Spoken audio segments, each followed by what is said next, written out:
नमस्कार विद्यार्थी मित्रांनो, मी देवा जाधव नीट अकॅडमी पुणे.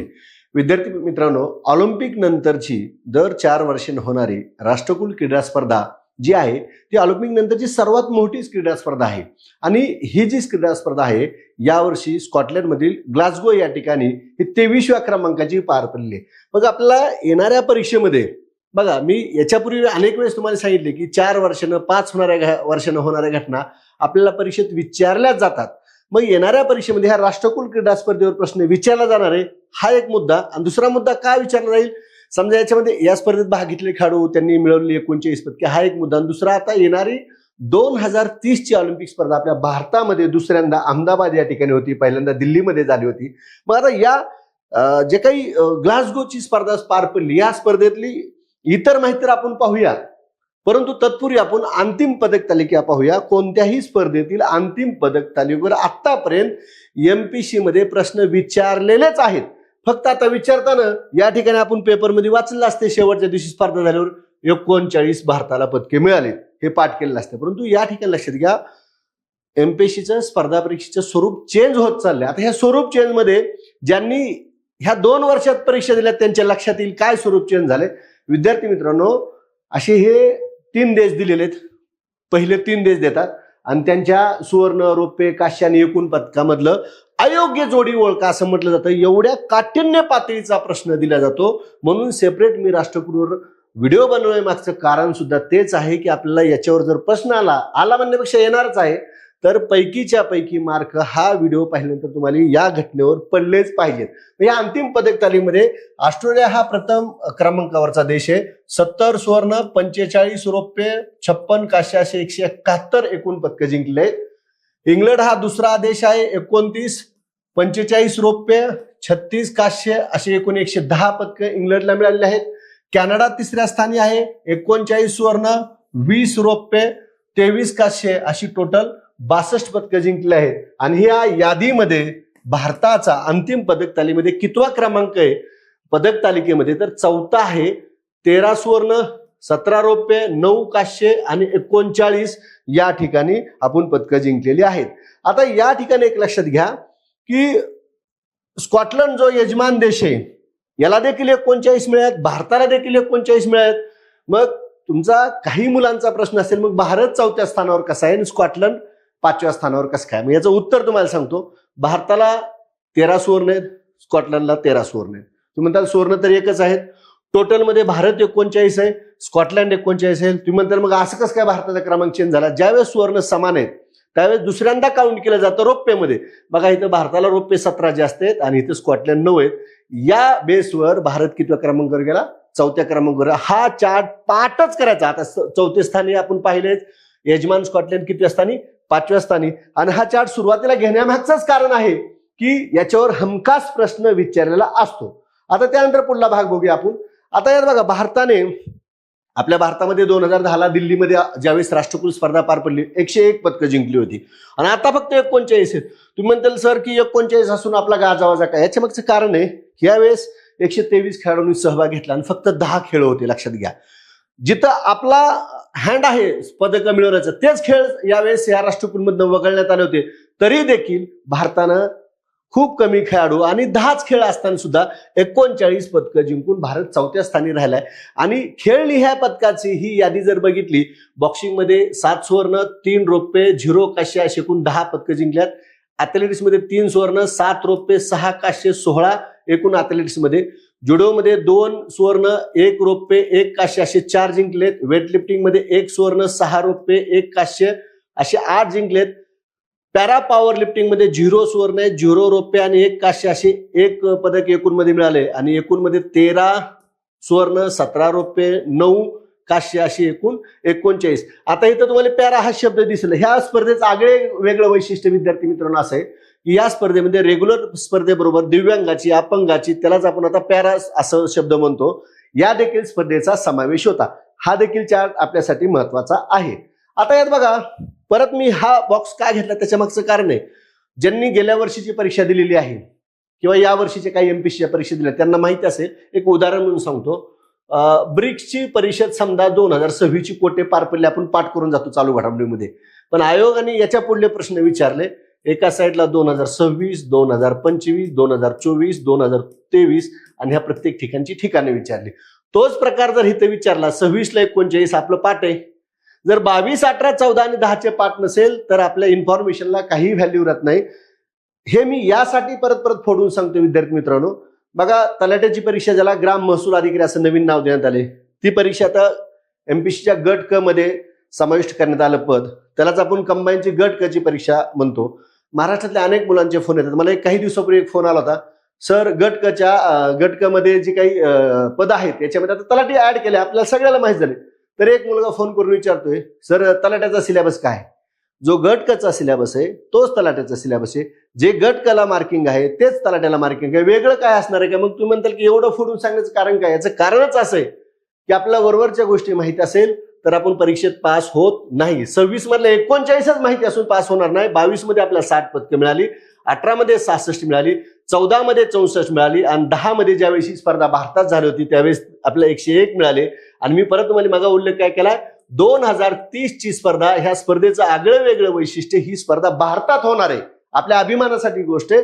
दुसऱ्यांदा ही स्पर्धा 10 नंतर भारतात होते. आतापर्यंतच्या 23 स्पर्धामध्ये जर बघितलं तर दोनदाच ही स्पर्धा काय होते, भारतामध्ये होत असल्यामुळे या स्पर्धेला आणखीन ज्यादा महत्व आलेलं आहे.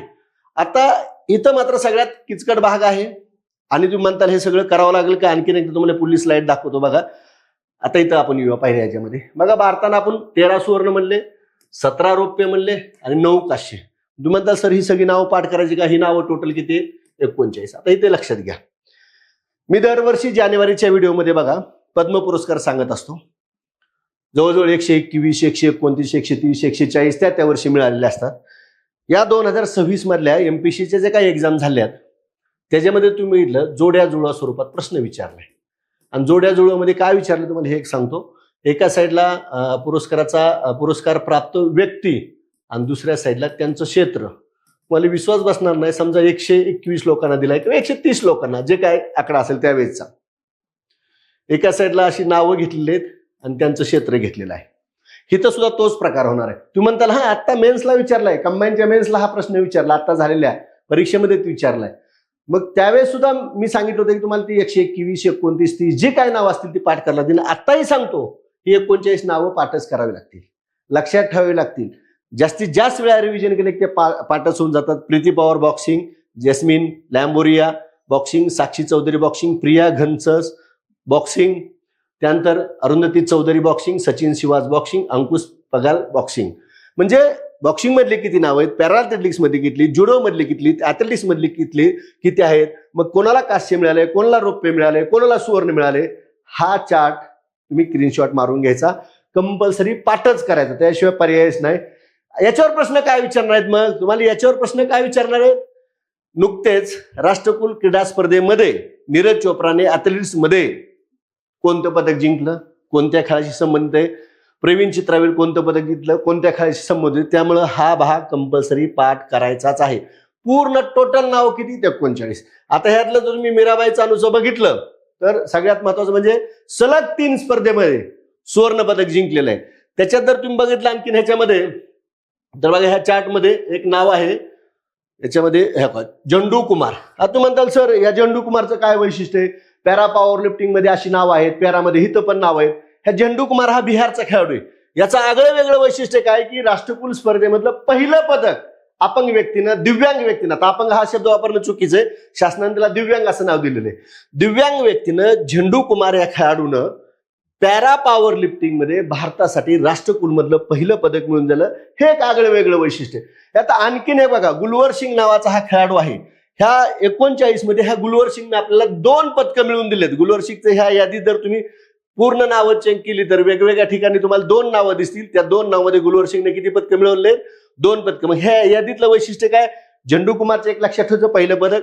गुलवर सिंगचं काय वैशिष्ट्य आहे की त्यांनी 2 पदकं मिळवत. मीराबाई चानूचं काय वैशिष्ट्य आहे? तिनं सलग 3 स्पर्धेमध्ये या ठिकाणी काय केलेलं आहे?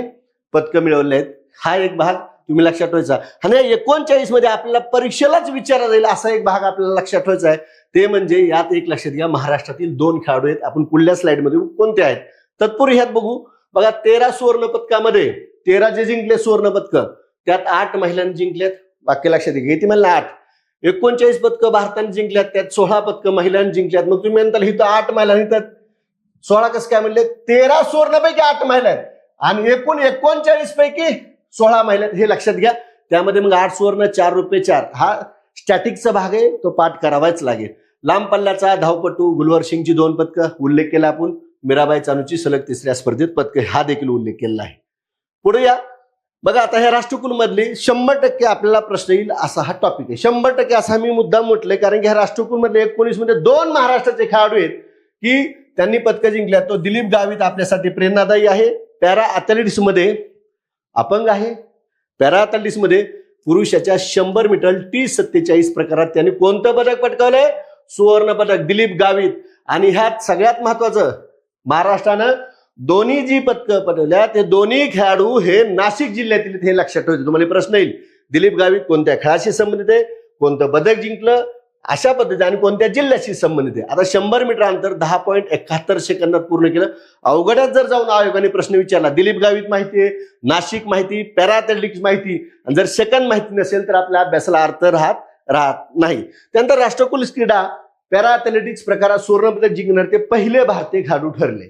त्यानंतर नाशिक जिल्ह्यातील बघा कुठला तालुका? सुरगाणा तालुक्यामधील ह्या आदिवासी पाड्यातील एका गरीब कुटुंबात त्यांचा तोरण डोंगरी या भागातलं हे गाव आहे, तिथं जन्म झाला. वयाच्या अवघ्या 5व्या वर्षी आंब्याच्या झाडावर चालल्यावर काय झालं, तो कोपराखालचा हात या ठिकाणी फ्रॅक्चर झाला आणि तो हात कापावा लागला आणि ह्या व्यक्तीनं सुवर्ण पदक जिंकलेलं आहे. त्यानंतर सर्वेश कुशारे पुरुष उंच उडीमध्ये 2.25 मीटर उंच उडी मारून या ठिकाणी या स्पर्धेमध्ये भारताला कोणतं पदक मिळवून दिलं? रौप्य पदक मिळवून दिलं. नाशिक जिल्ह्यातील निपाड तालुक्यातील देवगाव येथील हा खेळाडू आहे. भारतीय सैन्याच्या फील्ड रेजिमेंटमध्ये नायब सुभेदार म्हणून दाखल. त्यानंतर बघा आतापर्यंत जी काय पदक तालिका आहे, कोणी जिंकलं इथपर्यंत आपण बघितलं. आता जनरल माहिती काय बघायची? स्पर्धा कुठे झाली? ग्लासगो. कधीही लक्षात घ्या, राष्ट्रकुल स्पर्धा देशाच्या नावाने ओळखली जात नाही, त्या देशातल्या ज्या गावात होते, ज्या शहरात होते त्या नावानं. मग तुम्ही बघा स्कॉटलंड राष्ट्रकुल असं कुठेही उल्लेख नाही मीडियामध्ये. काय आहे? ग्लासगो. त्याच्या जो लोगो आहे त्या लोगो मध्ये सुद्धा ग्लासगो नंतर स्कॉटलंड आहे. ग्लासगो राष्ट्रकुल स्पर्धा दुसऱ्यांदा आयोजन. यापूर्वी 2014ला 20व्या क्रमांकी स्पर्धा झाली होती. कालावधी आता या वर्षीची स्पर्धा पार पडली 22 जुलै ते 2 ऑगस्ट. 2 ऑगस्टला फायनल झाली आणि त्याच्यामध्ये अंतिम पदक तालिका. आता सहभागी देश 74. आता राष्ट्रकुल स्पर्धा काय आहे या ठिकाणी आपण सुरुवातीला समजून घेऊ. बघा ब्रिटिशांनी ज्या ज्या देशावर राज्य केलं, वाक्य लक्षात घ्या, ब्रिटिशांच्या वसाहतीमध्ये जे जे देश होते नंतर ते भविष्यात स्वतंत्र झाले, अशा देशांची स्पर्धा म्हणजे राष्ट्रकुल स्पर्धा. मग ऑस्ट्रेलियातील आता ही स्पर्धा ग्लासगोला होणार नव्हती. ही कुठं होणार होती? ऑस्ट्रेलियातील व्हिक्टोरिया येथे होणार होती. परंतु ह्या ऑस्ट्रेलिया देशानं वेगाने वाढणारा जो खर्च आहे हे कारण दिलं आणि ही स्पर्धा घेतली नाही. तुम्हाला इथे एक फिरून प्रश्न येईल, ग्लासगोच्या आधी ही राष्ट्रकुल 2026 कोणत्या ठिकाणी होणार होती? तर ती ऑस्ट्रेलियातील व्हिक्टोरिया या ठिकाणी होणार होती. शुभंकर काय? फिनी नावाचा ग्लासगोचा युनिकॉर्न आहे. युनिकॉर्न हा स्कॉटलंडचा काय? राष्ट्रीय प्राणी आहे. त्यानंतर भारताचे पतक ध्वजवाहक मीराबाई चानू वेटलिफ्टिंग, बॅटन वाहक आपण म्हणूया लवलीना बोरगोहन बॉक्सिंगपटू, आणि समारोप ध्वजवाहक बघा पतक ध्वजवाहक स्टार्टिंग आणि लास्टला समारोप ध्वजवाहक जॅस्मिन लांबोरिया. बॉक्सिंगमध्ये भारताचे 123 खेळाडू सहभागी झाले होते. यावेळी कॉमनवेल्थमध्ये फक्त 10 खेळाचा समावेश होता. सुरुवातीलाच आपण उल्लेख केला, 10 मध्ये आपण 39 पदकं जिंकल्यात. हायड्रो येथे उद्घाटन सोहळा पार पडला. 6 क्रीडा प्रकारामध्ये पॅरा दिव्यांग खेळाडूच्या स्पर्धांचे ही एकाच वेळी आयोजन करण्यात आले होते. 2030 भारत आणि राष्ट्रकुलचा काय संबंध आहे? मी सुरुवातीलाच उल्लेख केला. 30 ची कोटे होणार आहे अहमदाबादला, गुजरात या ठिकाणी. वसुदेव कुटुंबकम हे त्याची काय थीम आहे. आणि दुसरं 2030च्या आवृत्तीचं विशेष वैशिष्ट्य असे, या राष्ट्रकुलचा 100वा वर्धापन दिन आहे, हे देखील विशेष आहे. भारतात 10ला पार पडली होती नवी दिल्ली येथे पहिल्यांदा, आणि भारतासाठी पहिलं पदक 1934ला. स्पर्धेची सुरुवात झाली 30ला. इथं मी 100 वर्षे म्हणले काय? 1930ला सुरुवात झाली. दुसऱ्या स्पर्धेत भारताने सहभाग घेतला, इंग्लंडमध्ये झाली होती दुसरी, आणि त्यावेळेस भारताचा कुस्तीपटू रशीद अनवरने या ठिकाणी पदक जिंकलं होतं. हे देखील जीकेचा भाग लक्षात घ्यायचा. आतापर्यंत भारताने जेवढ्या स्पर्धा झाल्या सुवर्णपदक 203, रौप्य 190, कांस्य 171 अशी एकूण 564 पदकं जिंकलेत. हा जनरल नॉलेज स्वरूपातला भाग आहे. कदाचित संख्यात्मक स्वरूपात विचारलं तर हे माहीत असणं गरजेचं आहे. त्यानंतर 4 वर्षांनी होते. पहिली 1930ला हॅमिल्टन कॅनडा या शहरात सर्वप्रथम झाली होती. ब्रिटिश एम्पायर्स गेम्स, त्याला कॉमनवेल्थ गेम्स म्हणून पूर्वी ओळखलं जायचं. 78 साली राष्ट्रकुल असं नाव झाले. भारतानं 34 मध्ये लंडनमध्ये पहिल्यांदा सहभाग घेतला आणि या स्पर्धेचे जनक कोण आहेत? मेलव्हिल, मार्क्स, रॉबिन्सन. स्क्रीनवर हे नाव तुम्ही बघून घेऊ शकता. त्यानंतर बघा, कॉमनवेल्थ गेम्स फेडरेशनद्वारे, ज्याचं मुख्यालय लंडनला आहे, त्याद्वारे ही स्पर्धा होती आणि मी सुरुवातीलाच उल्लेख केला ती जगातली सर्वात मोठी 2 नंबरची मल्टीनॅशनल ही स्पर्धा आहे. आणि इथं हा जो पॅरा आहे मी टाकलेला, जी राष्ट्रकुल स्पर्धा मी काय म्हणलं, इथं काय बघा, सहभागी बहुतांश देश भूतकाळात ब्रिटिश साम्राज्याचे भाग होते. ब्रिटिश साम्राज्यापासून स्वतंत्र झालेल्या देशामध्ये सलोखा राहावा, शांतता प्रस्थापित व्हावी आणि देवाणघेवाण व्हावी यासाठी ही स्पर्धेची सुरुवात केली. म्हणूनच या स्पर्धेचं दुसरं नाव काय? फ्रेंडली गेम्स म्हणून या स्पर्धेला काय केलं जातं? ओळखलं जातं. विद्यार्थी मित्रांनो, राष्ट्रकुल क्रीडा स्पर्धेवरचा पूर्ण जो व्हिडिओ आहे या ठिकाणी मी घेतलेला आहे. याच्या बाहेर प्रश्न जाणार नाही, कारण खूप डिटेल माहिती या ठिकाणी मी दिलेली आहे. त्याचबरोबर दुसरी अशी सूचना आहे, तुम्ही मंथली करंट अफेअरचे लेक्चर पाहतच असाल. पाहत नसेल तर ते मंथली करंट अफेअर्स बाय देवाजोरी युनिक अकॅडमीच्या युट्यूबवर तुम्ही ते पाहू शकता. आणखीन एक सूचना अशी आहे की येणारी जी काही गटकची परीक्षा 25 ऑक्टोबरला आहे, त्यासाठी 7माही चालू घडामोडी आवृत्ती देवाजोर संपादित मार्केटला उपलब्ध आहे. काही मुलांना जर ते घेणं शक्य नसेल तर त्यांच्यासाठी देवाजोर ॲपवर 6माही आवृत्तीची PDF 50 रुपयात केवळ उपलब्ध आहे. तिथनं तुम्ही घेऊ शकता.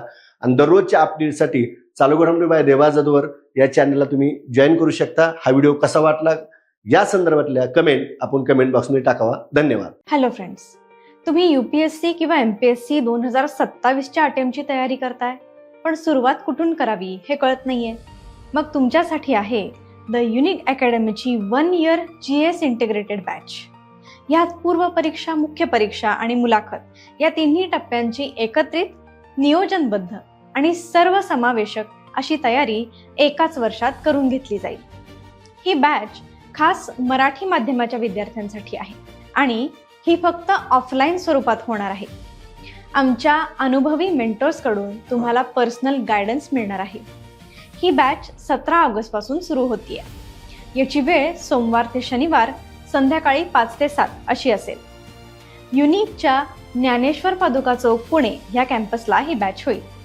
आजच ॲडमिशन घ्या आणि अधिक माहितीसाठी खाली दिलेल्या नंबरवर कॉल करा.